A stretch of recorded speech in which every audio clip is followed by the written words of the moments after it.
Here we have Cyrus casually swarming down rallies and completely dominating the open field. This guy has been such a menace since his arrival in Season 4, but on the other hand, we have Ramses, a powerful tactician commander that can cut down Cyrus like he's butter. Both of these commanders are getting brand new heroes to join their rosters in Season 5, and guys, these two heroes are looking so powerful, it's insane. Vlad is bringing additional tankiness and damage to the already powerful warrior pikeman, and then we've got Zhuge Liang. Zhuge Liang, don't even get me started, that guy is broken. So by the end of this video, you're going to have a clear understanding of how good these two commanders can be and what they'll be bringing to the table in Season 5. Comment below which commander that you're going to be spinning for, hit the like and subscribe button, and guys, let's dive straight into this. So first of all, let's dive into Vlad for the warrior pikeman. This guy is quite cool. I think he's definitely got a solid place in the warrior pikeman lineup. So when we look at his signature skill, Dragon's Vigor, when the hero with the highest might, so probably Cyrus, deals damage, the hero's got a 50% chance to also deal might damage to the enemy troop.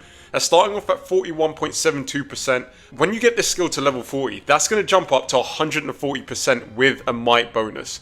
On top of that, when Vlad deals damage himself, there's going to be a 25% chance to evade some of the target's defense. It's going to start off at 4.47%, but at max that's going to jump up to 15%, yeah? So quite solid, quite solid. So it looks like Vlad is going to deal quite a bit of damage. It looks like quite a bit of damage is going to come out of Vlad, especially if you can get that to proc with the defense evasion. A decent amount of damage.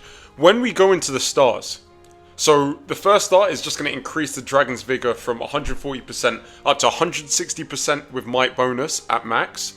The 3-star, this will increase the trigger chance of Dragon's Vigor's the defense ignore effect by 5%, so that should go up to 30% chance to ignore damage. On top of that though, this is what's cool. On top of that, it's got like a sort of built-in tranquil water, because the first 18 seconds of the battle, your troops are going to take 10% less damage with a might bonus on top. When we look at Vlad, he's got quite good might scaling, 1.02. I think that's slightly behind, Lubu. So you should easily be able to clear 500 might with Vlad. If you are able to hit that 500 might, that 10% less damage with a might bonus shoots up to 25%, which is huge. 25% damage reduction for the first 18 seconds. For the warrior pikeman, yeah, that's excellent. That's excellent there. And then once you get Vlad up to 5 stars, that's going to increase Dragon's Vigor's might damage trigger by 10%. So that's going to be a 60% chance to deal that 160% damage. And then also, it's going to increase the defense ignore rate by 5%, so taking that up to 20%. So Vlad has the opportunity to dish out quite a lot of damage, but on top of that, he's also going to come with that built-in damage reduction for the first 18 seconds. So yeah, Vlad has definitely got a really solid place in this warrior pikeman lineup. The real interesting thing with Vlad is that he's both pikeman and cavalry. But when you take a look at his customizable skills, they definitely sway more towards a kit for the warrior pikeman.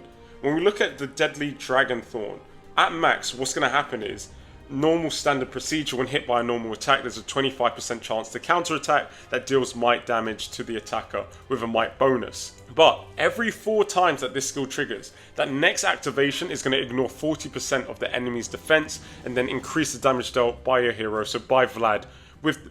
Oh no, not by Vlad, by the hero with the highest might, by 25% for 3 seconds. That's quite cool. This is looking quite good, the Deadly Dragon Thorn.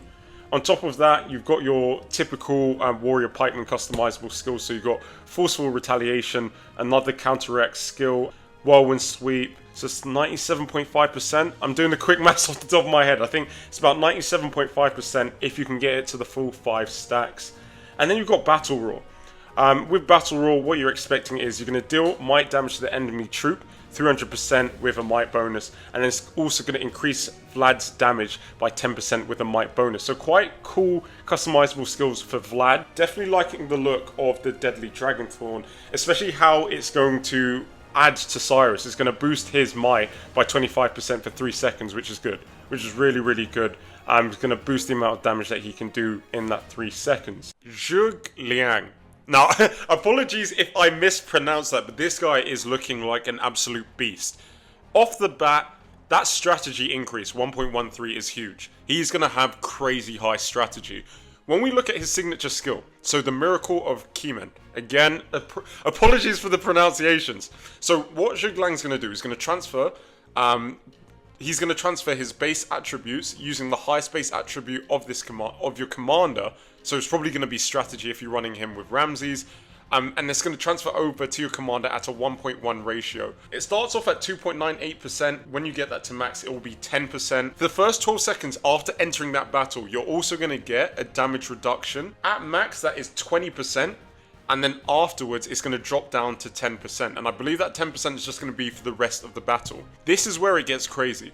Every 3 seconds, it's going to enter the Keeman state for 1 second. During this time, you're going to directly reduce the might skill damage that you're receiving, and this can reduce up to 80% of the damage taken from those might skills. That is crazy. That is a crazy tanky skill. And then also, on top of that, there's so much more to Zhuge Liang. There's a 50% chance that you're also going to recover units with a strategy bonus. On the screen, I'm going to give you the full breakdown of what that should look like at max with all these skills. When we go to his stars though, this is definitely a commander that you're going to want at 5 stars because each of these stars helps quite a lot. So at 1 star, the attribute transfer ratio of the Miracle of Keeman is going to increase by 5%, and then for the first 12 seconds after entering the battle, it's going to have additional 5%, so that's damage reduction. When it drops down, rather than being 10%, it will be 12.5%, which is cool. This is really, really good. It just means the rest of that battle, you're going to have a decent amount of damage reduction from Zhuge Liang.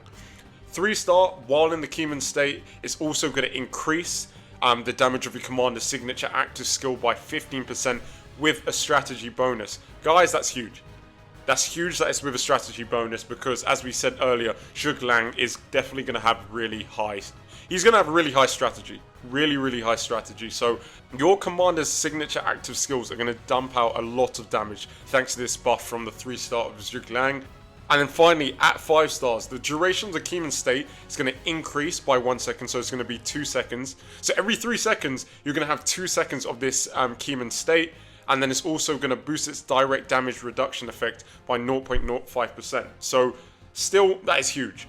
Even though that percentage sounds small, the amount of damage reduction that you're going to get from those might skills are going to be huge from Zhuge Liang. This guy's broken. I think he is absolutely amazing. Like, these skills, the signature skill, the stars, everything's amazing so far from Zhuge Liang. He's definitely going to be a #1 pick for anybody running the tactician swords or archers. Now, when we take a look at Zhuge Liang's skills, he's got a really interesting one, borrowing the east wind.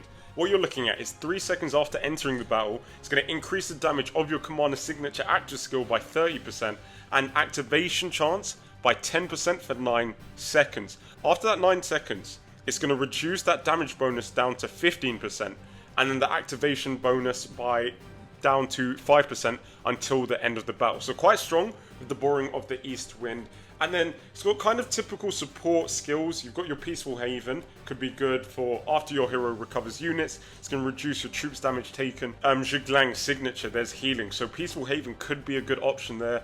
You've got War Tactics as well, so he's going to deal some strategy damage with a strategy bonus whilst also recovering troops. And then you've got I'm not even going to try and pronounce that one, but we're dealing strategy damage to the enemy with a strategy bonus. It's going to inflict the burn effect, which is cool, and then that's also going to be dealing continuous damage. That also has a bonus for 6 seconds. So, quick final thoughts on these commanders. I think they're both brilliant. They're really, really good. More so for Zhuge Liang. The guy is just stacked with abilities that are really going to complement your Ramses or even your Sun Tzu in the tactician swords or your tactician archers. The fact that they're going to minimize the amount of might skill damage that you're receiving is just going to mean that strategy damage is so important now to deal with the likes of Zhuge Liang within those marches. So I think for him, he's an easy S tier commander. I know I'm even getting him. I'm not running tactician swords or archers, but I'm definitely wanting to get him. You never know, he might even be decent in the warrior swords. For Vlad, me personally, I think Vlad sways way more towards the pikeman. I don't see myself replacing him with anybody in the warrior cavalry build, but that's what testing's for. When they do come to global, we'll run those tests to see how it compares, and then we can give that to you guys in a new video. But overall, Easy, really strong commanders, really looking good, and I'm looking forward to Season 5 for the introduction of these two.